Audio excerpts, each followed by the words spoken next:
1 Reis, capítulo 21, nós vamos ler dos versos 17 ao 29.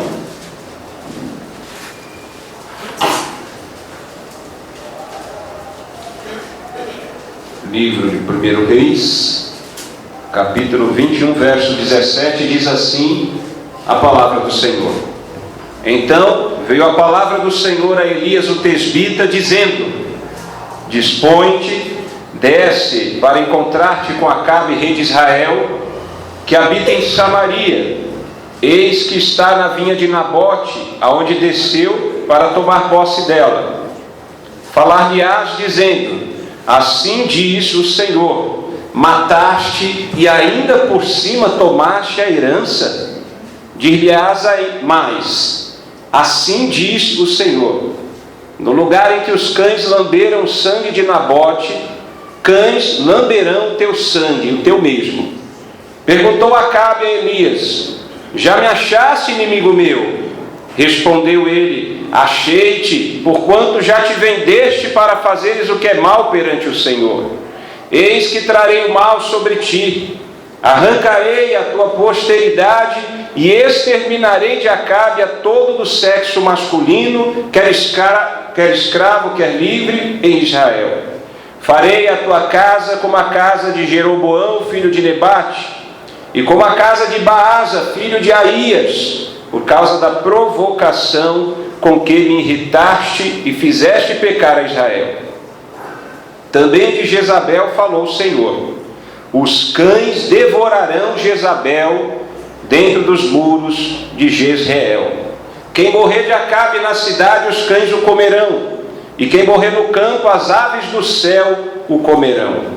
Ninguém houve, pois, como Acabe, que se vendeu para fazer o que era mal perante o Senhor, porque Jezabel, sua mulher, o instigava, que fez grandes abominações seguindo os ídolos, segundo tudo o que fizeram os amorreus, os quais o Senhor lançou de diante dos filhos de Israel.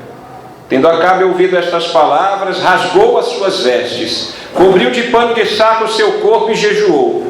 Dormia em panos de saco e andava cabisbaixo. Então veio a palavra do Senhor a Elias o tesbita, dizendo: Não viste que Acabe se humilha perante mim? Portanto, visto que se humilha perante mim, não trarei este mal nos seus dias, mas nos dias de seu filho o trarei sobre a sua casa. Amém? Amém. Pai nosso, nós suplicamos a Ti que Teu Santo Espírito ilumine as nossas mentes. Amém. Fala conosco nesta noite, Senhor. Amém. Queremos ouvir a direção do Senhor para as nossas vidas. Em nome de Jesus. Amém. Amém. Pode se sentar. O tema da mensagem desta noite, continuando a série de mensagens bíblicas do profeta Elias: Vendido e Descoberto. O título da mensagem: Vendido e Descoberto. Na verdade, eu quero trazer uma breve síntese, um resumo dos capítulos 20 e 21 de 1 Reis, do livro de 1 Reis. E o título de nossa mensagem: Vendido e Descoberto. Que o nosso Deus nos ajude e que me use nesta noite como boca dele, para que as lições extraídas desse texto e também do capítulo 20 possam edificar a igreja e glorificar o nome do Senhor. Amém. Irmãos, vamos percorrer a história e chegar naquela época, na Palestina, mais precisamente em Samaria. Se você acompanhar e depois, por favor, se puder, leia o capítulo 20 e 21 de 1 Reis, nós nos deparamos com o exército da Síria, do rei Ben-Hadad, sitiando, cercando a cidade de Samaria, que era a capital do reino de Israel. O rei Ben-Hadad se levantou contra Israel, se levantou com um exército poderoso, numeroso. E veja que Israel contava tão somente com 232 jovens, que eram servos dos governadores das províncias. Está tudo escrito aqui em 1 Reis 20, tá? Mais 7.000 filhos de Israel, 7.000 soldados. Mais à frente nós vamos ver que o exército de Assíria, o rei Ben-Hadad, ele contava ainda com uma aliança com 32 reis. E além disso, ele contava com um exército de mais de 100.000 homens, 100.000 a pé e 27.000 possivelmente com carros e cavalos. Era um exército poderoso. E cercava a pequenina cidade de Samaria, capital de Israel. Naquele momento, ele manda o seu mensageiro até o rei Acabe, o rei de Israel, apresentando termos de rendição. Os irmãos sabem que uma estratégia de guerra é sitiar, é cercar a cidade para que não entrem mais mantimentos. E assim, aquela cidade cercada fica cada vez mais vulnerável. E vai lá o mensageiro do rei Ben-Hadad e põe os termos da rendição. Os termos da rendição eram o seguinte: propunha ao rei Ben-Hadad: as suas mulheres, os teus melhores filhos, a prata e o ouro, tudo vai ser meu, tudo é meu. O rei Acabe não tinha muito o que fazer, irmãos. Cercado por um exército poderoso, numeroso, ele cedeu e diplomaticamente ele aceita os termos da rendição e é capturado. Ele se rende naqueles primeiros termos. Mas o rei Ben-Hadad, rei da Síria, não satisfeito, ele exigiu algo mais. Mandou novamente os mensageiros da Síria até o rei Acabe e fez a seguinte exigência: além daquelas primeiras exigências, eu também exijo que os meus servos entrem em Samaria e tomem tudo o que eles quiserem. O rei Acabe então leva para os anciãos e os nobres da cidade de Samaria, e aqueles se rebelam: não, isso não vamos aceitar. Essas exigências nós não vamos aceitar. Os mensageiros retornam para o rei Ben-Hadad, levam então a resposta do rei Acabe, rei de Israel, e ele fica furioso e diz que vai entrar e acabar com tudo, vai saquear toda a cidade de Samaria. Arrogante, autoconfiante, uma excessiva autoconfiança, confiava em todo o seu poderio militar, confiava no seu exército numeroso e poderoso. O próprio rei Acabe, ele fala: olha, o soldado, enquanto ele está com a armadura, ele não canta vitória não. E aí, o que o rei Ben-Hadad faz? Coloca as tropas em prontidão contra a cidade de Samaria. E diz a Bíblia que certo dia estava ele lá, o rei Ben-Hadad, rei da Síria, com os 32 reis aliados daquela coalizão, se embebedando. Eles se embebedavam. E meio-dia, o Senhor manda então as tropas de Israel. Antes disso, já o profeta já havia levado a certeza da vitória para o rei Acabe. Mesmo aquela numerosa multidão do exército inimigo não seria páreo ao poder de Deus, que a vitória seria de Deus. E não por acaso Deus, quando o rei Acabe perguntou ao profeta, ao porta-voz de Deus, quem iria pelejar, quem iria batalhar na guerra, o profeta disse: olha, são os 200, depois chegou essa contagem, 232 servos jovens dos governadores. São jovens que vão liderar os 7.000 soldados de Israel. Para ficar bem claro que a vitória viria de Deus, do poder de Deus. Pois bem, meio-dia, as tropas de Israel avançam contra o rei Ben-Hadad, naquele momento que ele estava lá se embebedando. Os mensageiros do rei Ben-Hadad ainda falaram: Senhor, olha, se levantam homens do arraial de Israel, estão vindo ao nosso encontro. E a ordem do rei Ben-Hadad, arrogante, prepotente, excessivamente autoconfiante, ele diz: tragam eles vivos. E talvez essa tenha sido a pior determinação que ele poderia ter feito. O fato é que Israel promoveu uma grande matança, e Deus deu a vitória ao povo de Israel. Só que o rei Ben-Hadad conseguiu fugir. Veio de novo o profeta de Deus em meio àquela comemoração, alarido de vitória de Israel, e o profeta de Deus falou para o rei Acabe: daqui um ano o inimigo volta. Pois bem, a Bíblia diz, na sequência aqui de 1 Reis 20, que o rei Ben-Hadad se reuniu com seus servos e fizeram ali uma reunião de análise crítica. Por que eles perderam a batalha? E eles chegaram à conclusão e aconselharam o rei Ben-Hadad: olha, rei, o poderoso exército da Síria tombou basicamente por 2 fatores. O primeiro fator é porque nós pelejamos, nós batalhamos nos altos montes, nas montanhas, região montanhosa. E os deuses de Israel são deuses de montes. Então eles foram mais fortes do que nós. Segundo fator, que explicava na teoria dos servos de Ben-Hadad a vitória do povo de Israel, do exército de Israel. Esses 32 reis aí foram incompetentes no campo de batalha. Então o rei Ben-Hadad recebe o aconselhamento, o conselho de seus servos, reorganiza o seu exército, o mesmo número daquele que fora derrotado na primeira batalha. Só que dessa vez ele substitui os 32 reis por 32 capitães experimentados no combate, homens profissionais de guerra. E dessa vez ele vai cercar Israel, vai levar o campo de batalha numa região de vale, de planície, justamente por causa do conselho dos seus servos. Durante 7 dias fica o acampamento de Israel, que segundo a Bíblia parecia 2 rebanhos pequenos de cabra, diante daquela multidão do exército do rei da Síria. Imagina o coração daqueles soldados. Já não era mais 7.000, provavelmente alguns tombaram na primeira batalha. 7.232 contra aquela multidão, quase 150 mil homens, carros e cavalos, exército poderoso e numeroso. Mas Deus já havia dado a certeza da vitória. Quem estava à frente daquela batalha era Deus.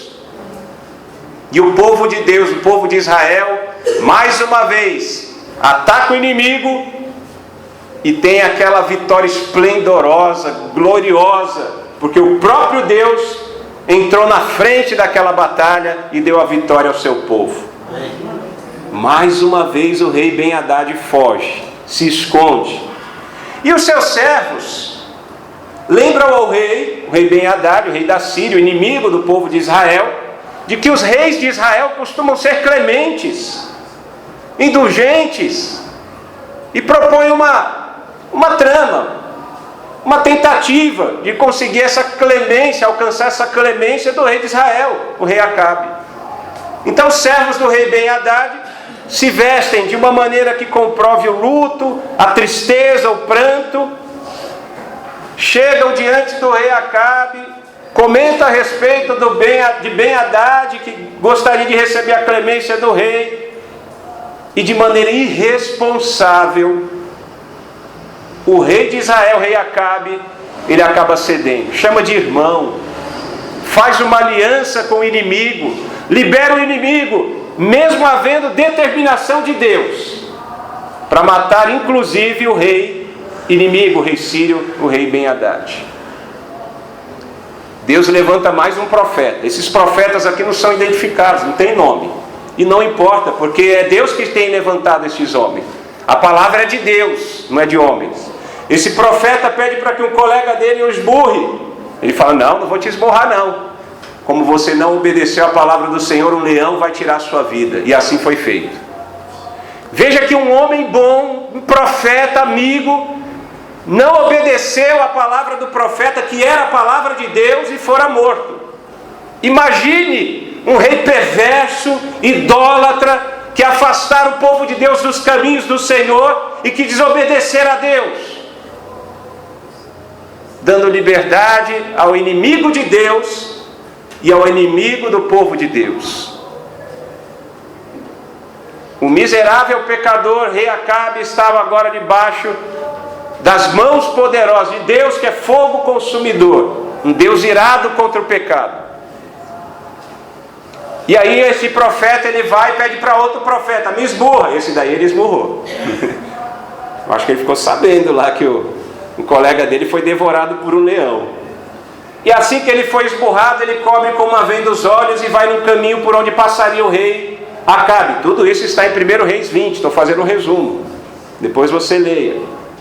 E quando o rei Acabe passou na altura onde estava o profeta, ele disse, Senhor rei, eu estava no campo de guerra, de batalha, e o Senhor deixou um prisioneiro de guerra comigo, E me disse: se você deixar ele fugir, você vai pagar a vida dele com a sua, ou você paga um talento de prata, que era um valor, mais de 30 quilos de prata para um soldado. Ou seja, ele teria que dar a própria vida, seria morto.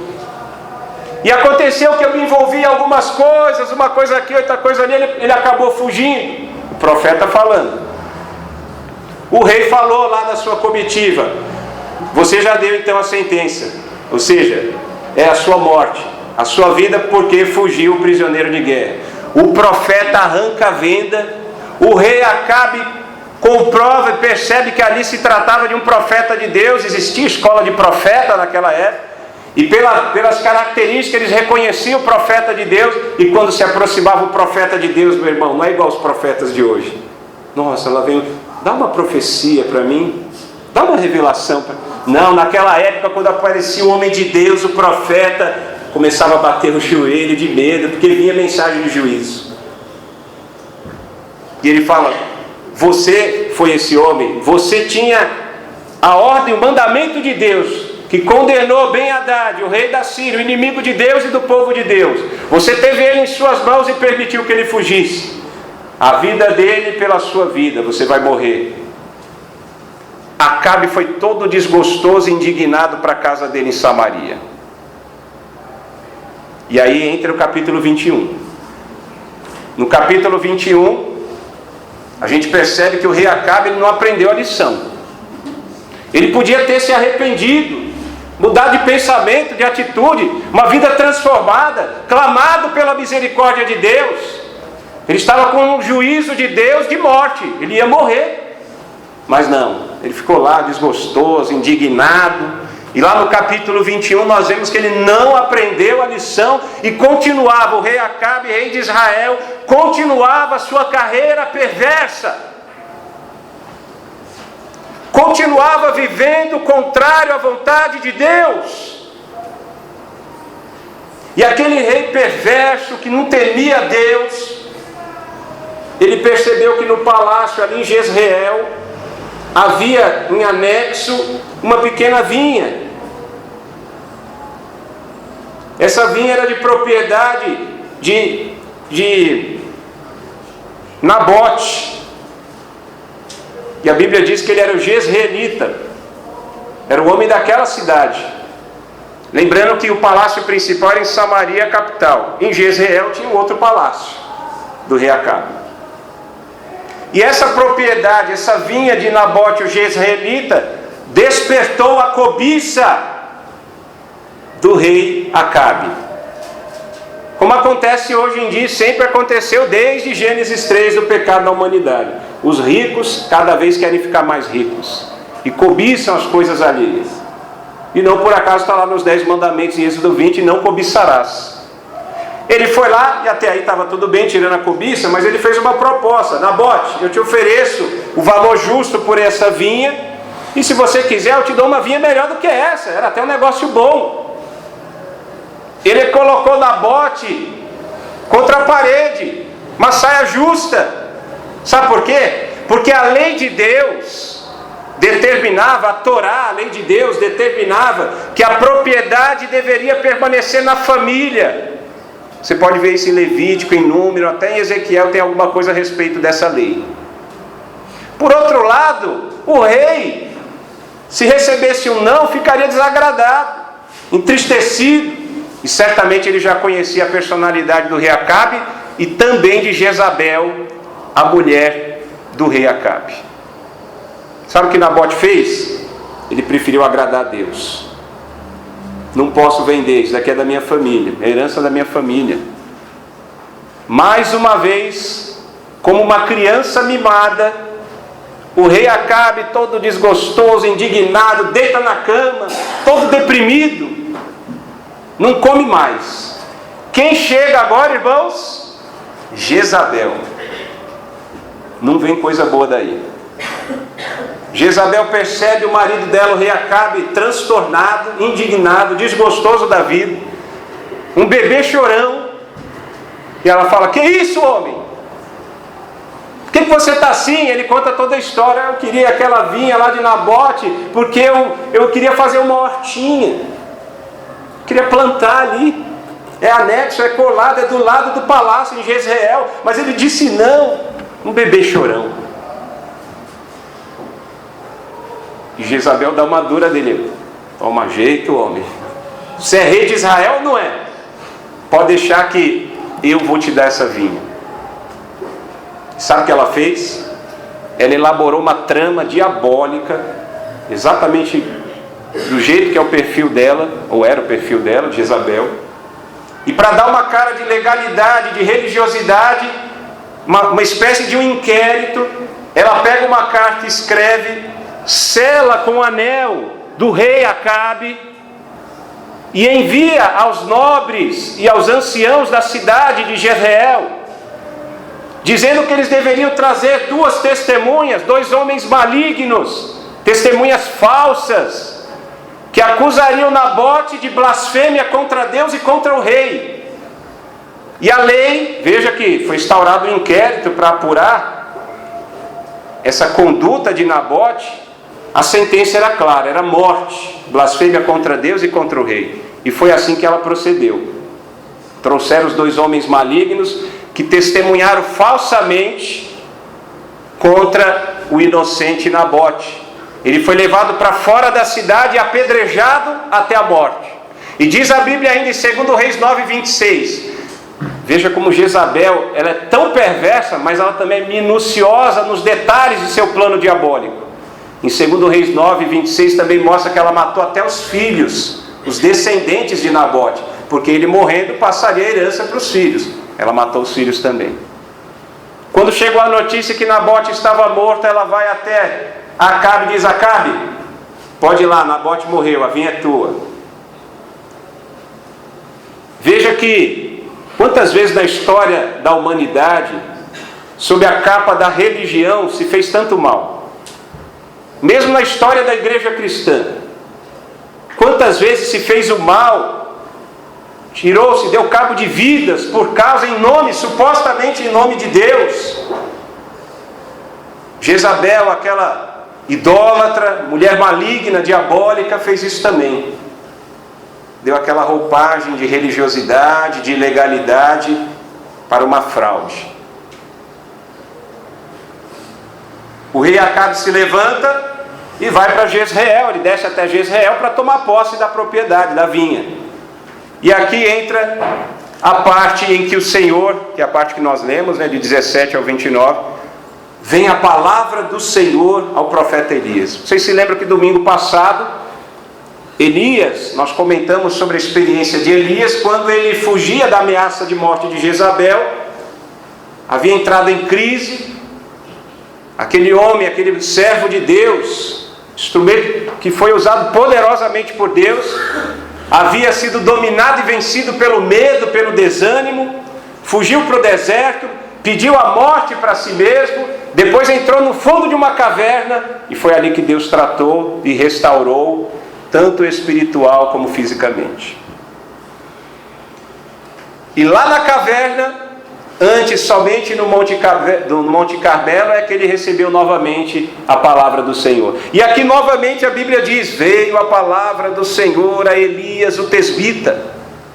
Vocês vejam que o homem de Deus, a mulher de Deus, por mais que seja usado, pode ter seu momento de crise, cair, mas Deus levanta e essa pessoa volta a ser usada novamente. Deus perdoa, Deus restaura, irmãos. Talvez a igreja seja cruel, talvez homens e mulheres não perdoem, talvez homens e mulheres digam: você não tem mais jeito, você não tem mais espaço.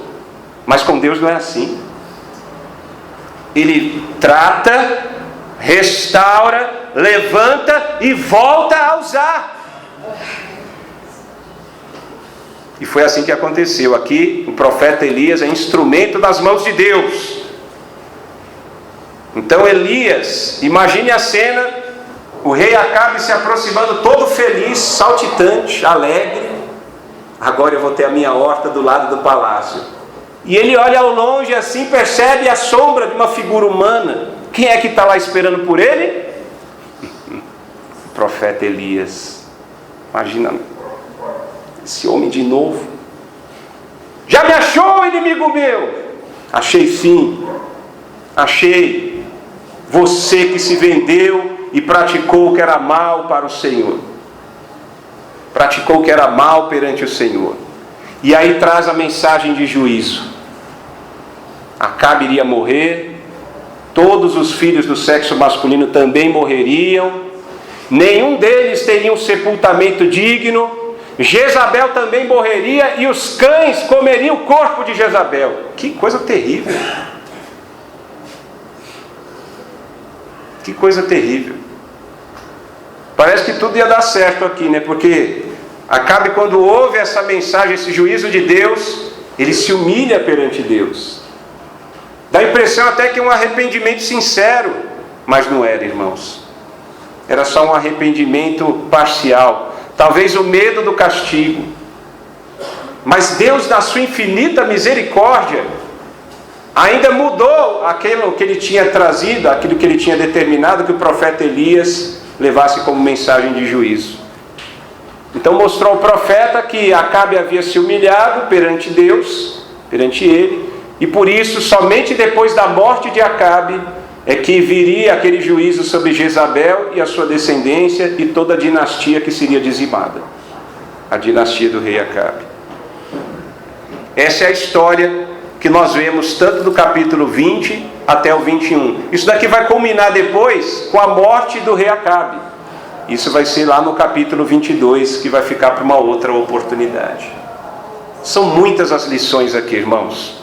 Eu extraí 2 lições do capítulo 20 e uma lição do capítulo 21. E eu quero compartilhar com vocês para a glória de Deus. A primeira lição que nós aprendemos do capítulo 20.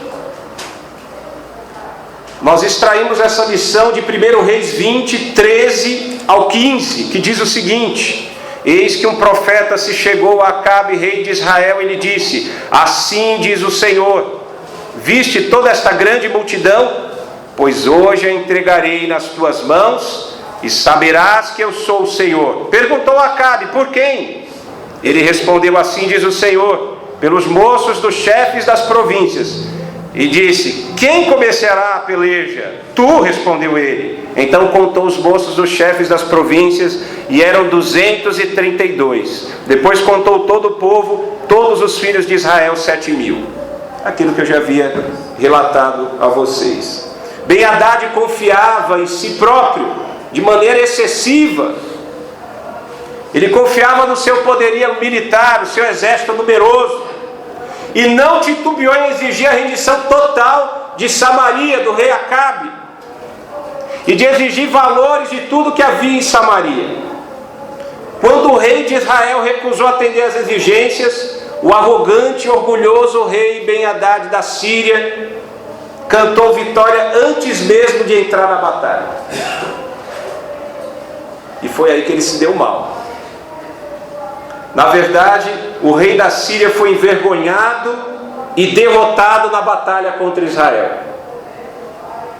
A Bíblia diz: Deus escolheu as coisas humildes do mundo e as desprezadas e aquelas que não são, para reduzir a nada as que são, a fim de que ninguém se vanglorie na presença de Deus. 1 Coríntios 1, 28 e 29. O rei Ben-Hadad queria bater no peito, se vangloriar. Achava que era todo poderoso. Ele não podia se vangloriar diante de Deus e diante do exército do povo de Deus. Foi envergonhado. Acabe, o rei de Israel, por outro lado, posto diante de uma batalha invencível, enfraquecido e submisso, aceitou os termos iniciais da rendição, mas depois recusou aquelas outras exigências. Os servos de Ben-Hadad entrar em Samaria e tomar tudo o que quisesse. Não, isso não.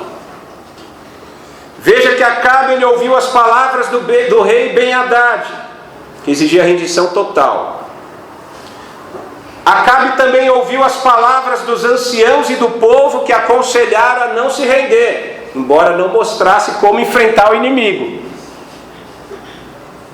Mas foi na palavra de Deus, proferida por intermédio de seus profetas, seus porta-vozes, que Acabe encontrou certeza de vitória na batalha. 4 vezes no capítulo 20 os profetas anunciaram: assim diz o Senhor.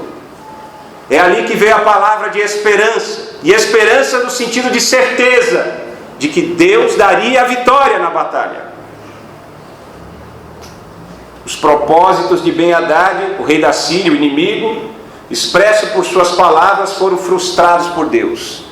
A Bíblia chega a dizer nos versos 3 e 5: assim diz Ben-Hadad. Aprendemos então aqui uma lição preciosa. O homem pode falar, e Deus permite que o homem fale, mas a palavra final é do Senhor. O homem poderoso pode levantar e falar alguma coisa contra você, mas a palavra final sempre vai ser de Deus. Deus é quem dá a palavra final para todas as circunstâncias. As batalhas de Israel contra os sírios são ilustrações das duras batalhas que nós enfrentamos na vida. Muitas batalhas que enfrentamos na vida são impossíveis de se vencer humanamente falando. Mas ainda que homens poderosos falem o contrário, mesmo quando as circunstâncias são verdadeiramente desfavoráveis, nós devemos confiar em Deus, porque Ele é o Senhor e é Ele quem dá a última palavra. Devemos obedecer o nosso Deus seguindo a sua perfeita direção, com absoluta confiança. Em outras palavras, para obtermos vitórias nas batalhas da vida, nós devemos confiar no Senhor dos exércitos, aquele que reina nos céus e na terra. E também devemos confiar na força do seu poder. Não devemos confiar em absoluto em nós mesmos, pois a vitória vem sempre de Deus, irmãos. A vitória vem sempre de Deus, em quaisquer circunstâncias. Diz as Escrituras Sagradas: eis que Deus é a minha salvação. Confiarei e não temerei, porque o Senhor Deus é a minha força e o meu cântico. Ele se tornou a minha salvação. Isaías 12:2. A segunda lição que aprendemos.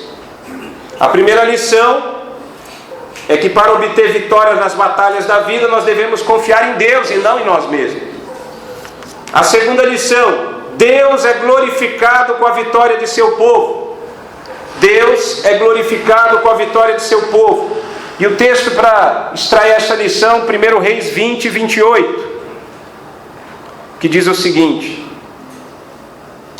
chegou um homem de Deus e falou ao rei de Israel e disse: assim diz o Senhor, porquanto os sírios disseram: o Senhor é Deus dos montes e não dos vales, toda esta grande multidão entregarei nas tuas mãos. E preste atenção aqui no final da sentença: e assim sabereis que eu sou o Senhor. Deus é glorificado com a vitória de seu povo. Acabe impôs a primeira derrota sobre a Síria pelo poder de Deus. O rei Ben-Hadad conseguiu fugir, reorganizou seu exército, e agora entendia que, vindo pelos vales, pelas planícies, obteria vitória. Substituindo os reis aliados por capitães profissionais, sairia vitorioso contra o povo de Deus. Mas entendam, meus irmãos, que o paganismo dos sírios era uma afronta ao Deus vivo e verdadeiro. A guerra da Síria contra Israel era um desafio a Deus. Mas o Senhor Deus não tem um rival à sua altura. Você crê nisso? Deus não tem nenhum rival à sua altura. Ele é o único Deus. Ele é soberano, incomparável. É o Deus que zela por sua honra e busca a glória de seu nome. Na segunda vitória sobre a Síria, dada por Deus a Acabe, foi pelo poder de Deus também, o Senhor foi novamente glorificado. Exatamente o texto que nós lemos: assim sabereis que eu sou o Senhor. O Senhor é Deus dos céus e da terra, dos lugares altos e das planícies, dos vales. Ele é Senhor de tudo e de todos. É o Deus de todo o universo. A vitória do profeta Elias lá no Monte Carmelo nos lembra também isso. Deus é glorificado com a vitória de seu povo. Você se lembra? Cai o fogo do Senhor. O povo de Israel, que estava afastado dos caminhos do Senhor, se prostrou com o rosto em terra e clamou em altas vozes: o Senhor é Deus, o Senhor é Deus. Ele foi glorificado. A vitória do servo do Senhor, do Senhor, o profeta Elias, glorificou a Deus. E a terceira e última lição, essa nós extraímos de 1 Reis 21, e eu vou ler aqui o texto, o versículo 20, para que tenha a leitura de um texto bíblico. Perguntou Acabe a Elias: já me achaste, inimigo meu? Respondeu ele: achei-te, porquanto já te vendeste para fazeres o que é mal perante o Senhor. A terceira lição que aprendemos a partir desse texto é exatamente o título da nossa mensagem: vendido e descoberto. E agora você vai entender o que eu queria dizer com o título dessa mensagem: vendido e descoberto. O rei Acabe desobedeceu a Deus mais uma vez ao poupar a vida de Ben-Hadad, e por sua desobediência ele seria morto. Ao ouvir seu castigo, ao invés de arrepender-se e clamar misericórdia divina, ele voltou para sua casa desgostoso, indignado, conforme já falamos. Aconteceu toda aquela trama para tomar a vinha de Nabote, o jezreelita. E veja que quando o rei Acabe foi tomar posse daquela propriedade, o profeta Elias estavam aguardando para pronunciar a sentença do Senhor. Acabe se vendeu para fazer o que era mal perante o Senhor. 1 Reis 21, 25. Nós aprendemos que o rei Acabe, rei de Israel, foi vendido ao pecado. Por causa daquele pedaço de terra, ele foi cúmplice com sua mulher Jezabel em homicídio, em roubo. O profeta Elias, quando aponta para o rei Acabe os seus pecados, ele diz: você é assassino e ainda tomou a herança, você ainda roubou a herança, a vinha de Nabote, de sua família. Então o rei Acabe agora era réu culpado do pecado de homicídio e de roubo, junto com Jezabel, a sua mulher. Ele foi vendido ao pecado. O rei torna-se escravo do pecado. E esse grave pecado de Acabe não passou despercebido. Daí vem a segunda parte. O vendido, você já entende, é vendido ao pecado. A segunda parte, o descoberto. Acabe achou que estava tudo bem, só que Deus estava olhando tudo. E por isso ele enviou o profeta Elias para apresentar a mensagem de juízo. Então nós aprendemos que o pecado está descoberto perante o Senhor. Não tem nenhum pecado que possa ser escondido de Deus. Pecado é desagradar a Deus, é desobediência, é rebeldia contra o Senhor. É transgressão da lei de Deus, é errar o alvo que Deus estabeleceu para as nossas vidas. Nada que façamos, ainda que a gente chame de pecado de oculto, está oculto aos olhos de Deus, está descoberto. E eu quero chamar a atenção dos irmãos que as circunstâncias da morte de Nabote guardam muitas semelhanças com as circunstâncias da morte de Jesus Cristo. E eu tenho certeza que não é por acaso. O julgamento do Senhor Jesus também foi arranjado, no caso de Jesus, pelo Sinédrio, com uma sentença já determinada. Ele tinha que ser condenado. Os principais sacerdotes e o Sinédrio também apresentaram falsas testemunhas contra Jesus. E semelhantemente a Nabote, Jesus também foi acusado falsamente de blasfemar contra Deus. E mesmo sendo inocente, Jesus foi morto na cruz do Calvário. Veja as semelhanças entre as circunstâncias da morte de Nabote e as circunstâncias da morte de Jesus Cristo. Agora há uma diferença especial que eu quero destacar entre a morte de Nabote, que somente trouxe julgamento de Deus para Acabe, Jezabel e toda a casa de Acabe, e a morte de Jesus Cristo. No caso da morte de Jesus, Jesus trouxe salvação para pecadores em todo o mundo. Todo aquele que crê em Jesus Cristo e se arrepende de seus pecados tem a vida eterna. Tem perdão e paz com Deus. O que Jesus conquistou na cruz do Calvário, esses benefícios são concedidos àqueles que creem em Jesus. Se um dia você se arrependeu de seus erros, de sua desobediência, daquilo que na sua vida desagradava a Deus, e confiou em Jesus como Filho de Deus, seu único e suficiente Senhor e Salvador, você recebeu os benefícios conquistados por Jesus Cristo naquela morte cruenta, quando derramou o seu sangue na cruz, como alto preço pago para nos resgatar exatamente da escravidão do pecado, porque eu e você estávamos vendidos ao pecado.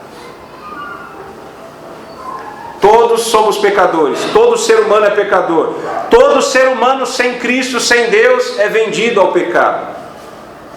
E todos os pecados, essa desobediência, rebeldia contra Deus, estão descobertos diante dos olhos do Senhor. Deus é onipresente e onisciente, Ele está em todo lugar e conhece todas as coisas.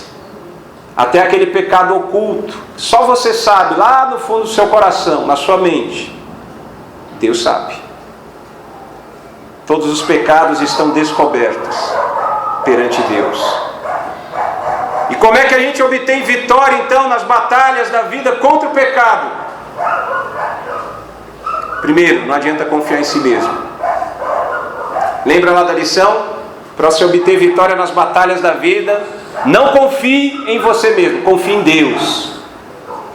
É exatamente isso. Para você vencer a guerra contra o pecado, não confie em si próprio. Não adianta os seus esforços, não adianta os seus méritos, não adianta fazer parte de uma igreja, não adianta ter cargo na igreja, não adianta fazer o bem. Nada que fizermos é suficiente para nos reconciliar com Deus. Você precisa confiar em Jesus, precisa confiar em Deus e crer que Ele morreu no seu lugar para te libertar da escravidão do pecado. Você precisa, como diz em Marcos 1,15, arrepender-se e crer no Evangelho. O Evangelho é de Jesus Cristo, o Filho de Deus que veio a este mundo encarnado, que morreu no lugar de pecadores, mas ressuscitou ao terceiro dia e subiu aos céus, e vai voltar para buscar a sua igreja e julgar vivos e mortos. Somente a confiança e fé em Jesus Cristo pode assegurar a libertação do poder do pecado e assegurar a vida eterna. Aqueles que creem no Evangelho, em Jesus, e se arrependem de seus pecados, tornam-se filhos de Deus e passam a fazer parte da igreja de Cristo, o povo de Deus, a família de Deus que faz tudo para a glória dele. A salvação de pecadores glorifica a Deus. Amém? Amém. Que o Senhor nos ajude, que o Senhor nos guarde de todo mal, que Ele nos capacite a vivermos segundo a palavra dEle. Vamos orar? Soberano Deus e querido Pai Celestial, nós te agradecemos pela Tua direção. Te agradecemos pelo Espírito Santo, que tem falado aos nossos corações, tem iluminado nossas mentes e nos dado discernimento para compreendermos as verdades espirituais eternas da Tua palavra. Pai, reconhecemos que todo ser humano sem o Senhor, sem Cristo, está vendido ao pecado. E que todo pecado, toda desobediência, toda rebeldia, tudo aquilo que desagrada e entristece ao Senhor está descoberto perante os seus olhos. Senhor, tenha misericórdia de nossas vidas.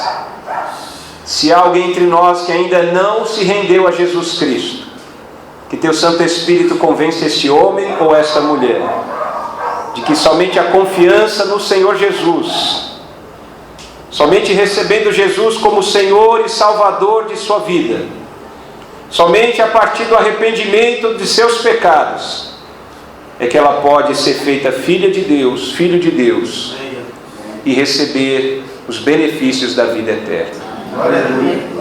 Ó Deus, faz a obra nesta vida. É um milagre, é algo que só o Espírito Santo pode fazer, porque é Ele que convence o homem do pecado, da justiça e do juízo.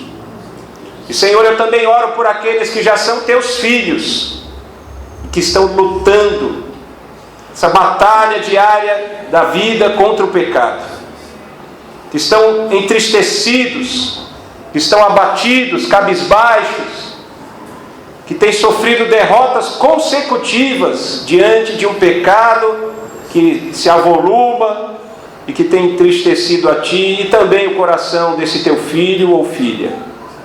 Eu oro por esta vida, Pai, por esse irmão, por essa irmã, e peço que o Senhor o capacite, que o Senhor o sustente, o Senhor o guarde, que o Senhor o livre de todo mal, que o Senhor dê forças para que esse homem ou esta mulher, esse irmão ou essa irmã, possa dizer não ao pecado e sim para a glória de Deus. Fortalece a Tua igreja, Senhor. Fortalece o Teu povo. Nós precisamos de Ti. Nós carecemos da Tua graça, da Tua misericórdia. Livra-nos, ó Deus, da aparência do mal. A Tua palavra diz: resisti ao diabo. Sujeitai-vos, pois, a Deus. Resisti ao diabo e ele fugirá de vós. Capacita-nos, Senhor, para que possamos nos sujeitar a Ti. Capacita-nos para que possamos resistir no dia mau, resistir aos pecados, ter uma vida de santidade e obediência, e que tudo seja para louvor e glória do Senhor. Amém. Em nome de Jesus, amém e amém.